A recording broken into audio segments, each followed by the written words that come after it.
Boa noite a todos, sejam todos bem-vindos, os irmãos que nos acompanham também pela rede social.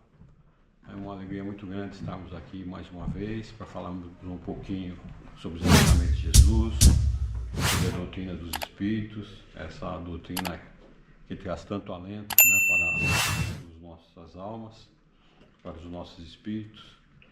E na noite de hoje nos foi reservado o capítulo 85 do livro Fonte Viva, psicografado pelo nosso querido Chico Xavier, ditado pelo seu querido mentor Emmanuel, esse sábio mentor que também participou na codificação, no Evangelho segundo o Espiritismo. A gente tem uma mensagem de Emmanuel também.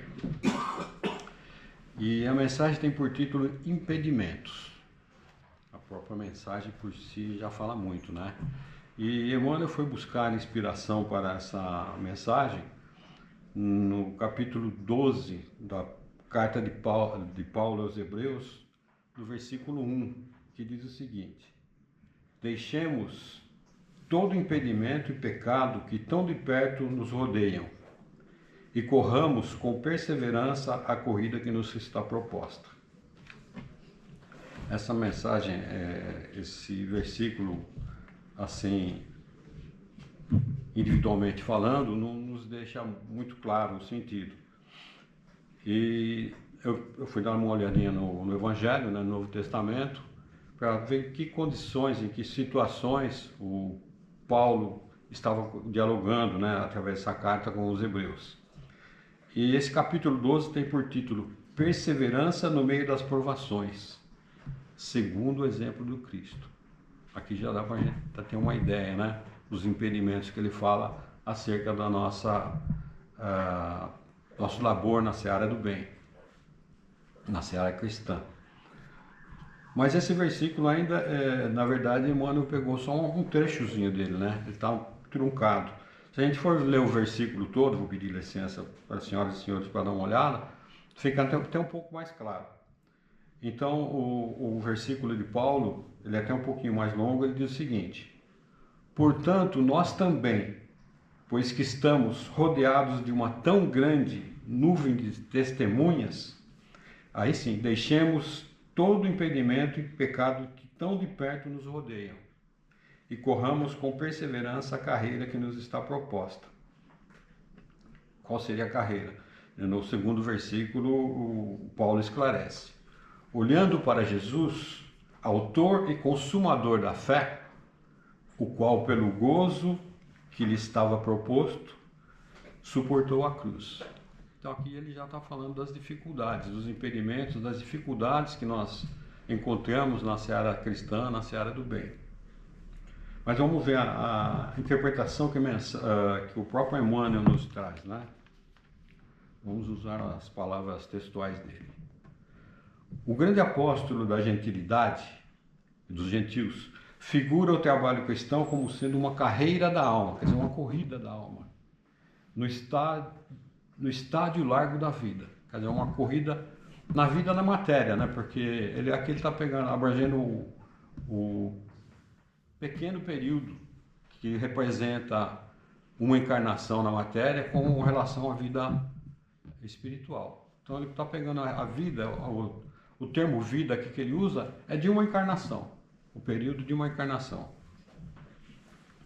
Paulo, naturalmente recorrendo a essa imagem, pensava nos jogos gregos. Ele era de origem helênica, Paulo, de sua época. E sem nos referirmos ao entusiasmo e à emulação benéfica que devem presidir semelhante esforço, recordemos tão somente o ato inicial dos competidores. Acho que todo mundo, até a gente recomenda, que cada um, quando for possível, dê uma olhadinha na mensagem, com mais vagar, para poder se aprofundar um pouquinho mais no entendimento das lições, porque o nosso tempo aqui é curto, e eu vou passar a minha visão do que eu entendi de Emmanuel, Por exemplo, aqui ele já usa duas palavras que são um pouquinho difíceis para a maioria de nós. Emulação benéfica.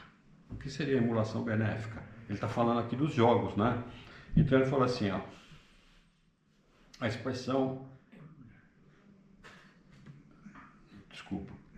Emulação benéfica, sentimento ou atitude de disputa saudável que inspira você a imitar, igualar ou superar as conquistas de outra pessoa, dos oponentes, né? Então, a emulação é isso, né? O que nos inspira a superar os nossos concorrentes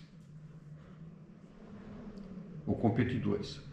Cada participante do prédio, quer dizer, da corrida, despia a roupagem exterior para disputar a partida com indumentário tão leve quanto possível.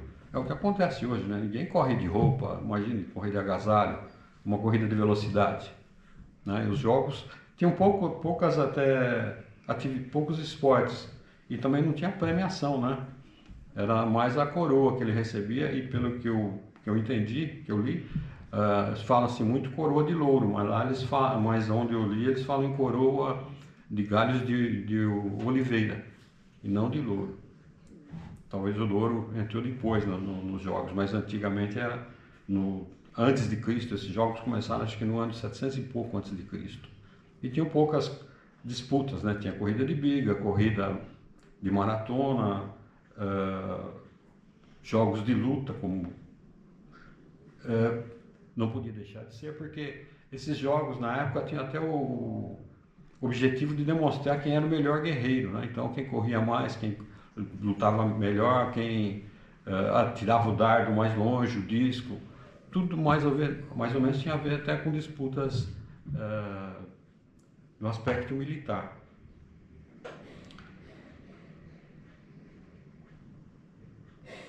Vamos lá. Então, cada participante da corrida despia a roupagem exterior para disputar a partida com a indumentária tão leve quanto possível, que vai dar mais agilidade. Assim também, disputar a partida com a indumentária tão leve. Tá me confundindo aqui, existem duas frases com indumentária e a outra é um pouquinho mais complexa. Assim também, na aquisição da vida eterna, é imprescindível nos desfaçamos da indumentária asfixiante do espírito. Era isso que eu estava errando na frase aqui. É necessário que o coração se faça leve, alijando todo o fardo inútil. O que seria, então, indumentária asfixiante do espírito para nós? Aqui é uma metáfora que ele está usando, como diversas metáforas a gente encontra no Evangelho, né? Quando Jesus fala, por exemplo, vós sois o sal da terra, né? Nós somos pessoas e ele fala que nós somos o sal da terra. Aqui a indumentária é mais ou menos isso também. Se refere ao acúmulo de vícios que a gente carrega numa encarnação. Apego material, sentimentos inferiores, que sufocam a alma humana, como orgulho, vaidade, egoísmo. Tudo isso é impedimento para que a nossa alma se expanda, ela possa prosperar. Então isso ele chama de indumentária asfixiante do espírito. Todas essas questões que nós carregamos dentro de nós, dado o nosso processo de crescimento, né? Nós fomos criados simples e ignorantes e estamos aprendendo, né, na matéria através das nossas relações.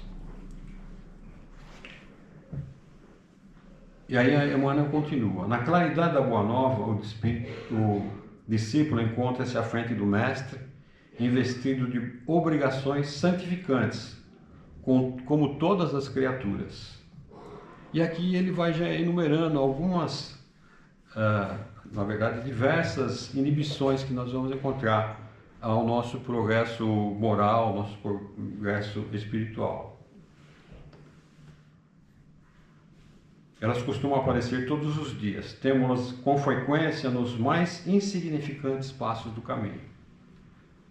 A cada hora surge um impedimento inesperado. É o parente frio e incompreensível. Tudo isso vai nos pedir o quê? Paciência, resignação, humildade. Então todas as inibições que eu vou ler aqui agora, cada uma vai necessitar uma virtude nossa. A secura dos corações ao redor de nós, ao nosso redor. O companheiro que desertou, de repente, aqui ele está falando numa atividade beneficente. Se a gente perde um colaborador, pode ficar um pouco mais difícil para os demais. Normalmente se ressente um pouco, né? Então, de repente, perde um palestrante brilhante. Tudo isso dificulta o trabalho, mas que sirva de incentivo para os demais, né, seguirem adiante. O companheiro que desertou, o cônjuge que desapareceu perseguindo objetivos inferiores. Que nem vamos enveredar pela análise dessas questões, né?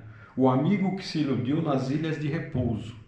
Então, eu prefiro ficar em casa assistindo novela, né? Assistindo alguma coisa, do que de repente estar fazendo algum trabalho voluntário, independente dele, né? O importante aqui é a questão da ação no bem. O amigo que se iludiu nas ilhas do repouso deliberando atrasar a jornada. O cooperador que a morte levou consigo. O ódio gratuito. É muito comum também, né? Simplesmente por você trabalhar na tarefa do bem, você vai conquistar, infelizmente, alguns inimigos gratuitos. Faz parte do processo, né? Nem Jesus conseguiu se livrar disso, mas que isso não sirva de empecilho, de impedimento, para que a gente continue caminhando adiante. Aliás, o contrário é verdadeiro, né? Quando nós estamos num trabalho voluntário, em qualquer agrupamento ou ajuntamento de pessoas que têm um ideal de fazer algo de bom, né? Nós fazendo parte de uma comunidade, nós estamos muito melhores do que sozinhos. A indiferença aos apelos do bem.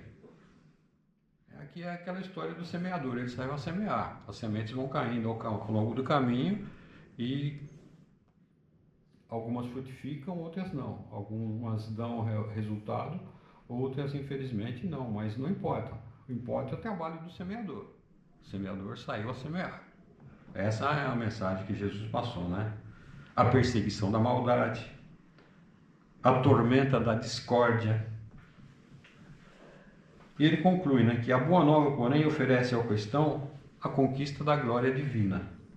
Se quisermos alcançar a meta, ponhamos de lado todo impedimento e corramos com perseverança a prova de amor e luz que nos está proposta. É a questão da ação no bem, né, de divulgar os ensinamentos de Jesus, procurar tornar o planeta um local melhor para todos nós. Até quando estava estudando um pouco, assisti uma palestra onde falava das questões de provas, né? Nós sabemos que a Terra é um planeta de provas e expiações. E é muito interessante que no Livro dos Espíritos, nas questões 258 e 259, o Kardec trata ele fez essas perguntas aos espíritos com relação às provas. E lá os espíritos esclarecem que todas as dificuldades pelas quais nós passamos aqui, na maioria das vezes fomos nós mesmos que as solicitamos, né? Tudo aquilo que é realmente impactante na nossa encarnação, de repente uma enfermidade,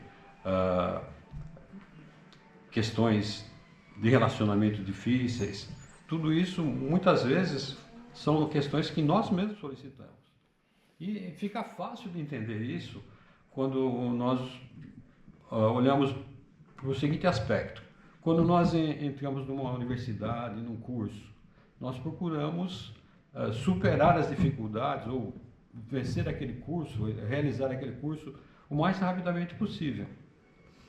Então, o que nós fazemos? Muitas vezes nós pegamos o maior número de disciplinas para que possamos nos liberar mais rapidamente. Então, daí os espíritos explicam para Kardec que a questão de o nosso planeta tem muitas pessoas, né, passando por situações difíceis, é porque nós mesmos escolhemos a questão de agilizarmos esse processo de crescimento. Porque senão nós ficaríamos indefinidamente. Imagina você pegar uma universidade que tem, por exemplo, um curso que tenha 5 anos. Nesses 5 anos você tem 7 ou 8 matérias. Pegar 8, vai 8 vezes 5, 40. Tem 40 disciplinas. Eu posso fazer 7 ou 8 por ano, ou eu posso fazer uma por ano. Aí eu vou levar 40 anos para fazer o curso. Então é uma questão de escolha. Nós vamos procurar o que é melhor, o que é mais rápido. É mais difícil, mas a vitória é muito maior. Os benefícios são maiores, porque a gente passa por aquele processo mais rapidamente e, consequentemente, sofre menos, né? Imagina eu ter que ficar 40 anos indo para a escola, enfrentando trânsito, tendo que fazer lições, sendo que eu podia fazer isso em 5 anos, ou 6 ou 7, né? Mais ou menos esse é o raciocínio.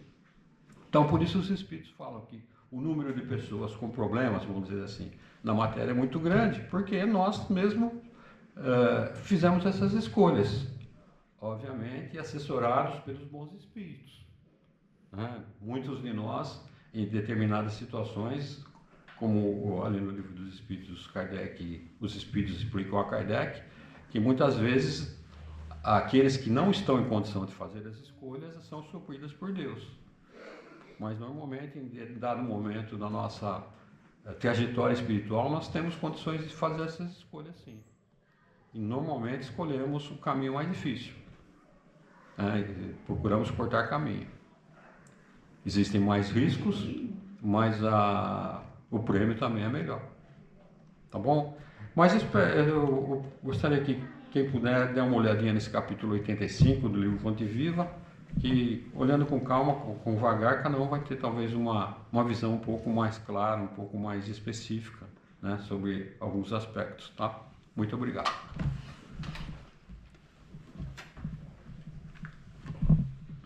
E agora vamos então nos recolhendo intimamente, voltando o nosso pensamento a Deus, a Jesus, agradecendo a esses benfeitores amigos pelas inspirações, pela sabedoria com que trazem essas mensagens tão caras para o nosso espírito, preciosas joias que vêm dilatar o nosso entendimento acerca da vida maior, acerca da justiça divina e de tudo aquilo que nos compete realizar aqui no planeta. Rogamos a bênção do alto a todos os nossos familiares, todos os nossos entes queridos, onde quer que se encontrem nesse momento, que recebam o nosso carinhoso abraço fraterno e pedimos a bênção do alto, a preparação de todos nós, através do passe coletivo, que os benfeitores espirituais ministrem a cada um de nós nesse momento, nos preparando para receber a complementação dessas energias, desses fluidos balsâmicos, quando adentrarmos na Câmara de Passe. Que as bênçãos do alto envolvam a todos. E encerramos humildemente esse nosso primeiro momento na tarefa da noite, orando aquela prece que Jesus nos ensinou, rogando que as bênçãos do alto acompanhem-nos a todos no regresso aos nossos lares. E assim dizemos: Pai nosso que estais nos céus, santificado seja o vosso nome. Venha a nós o vosso reino, seja feita a vossa vontade, assim na terra como no céu. O pão nosso de cada dia nos dai hoje. Perdoai as nossas dívidas, assim como nós perdoamos aos nossos devedores. E não nos deixeis cairmos em tentações, mas livrai-nos de todo o mal.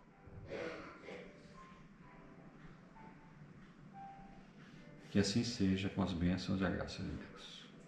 Graças a Deus.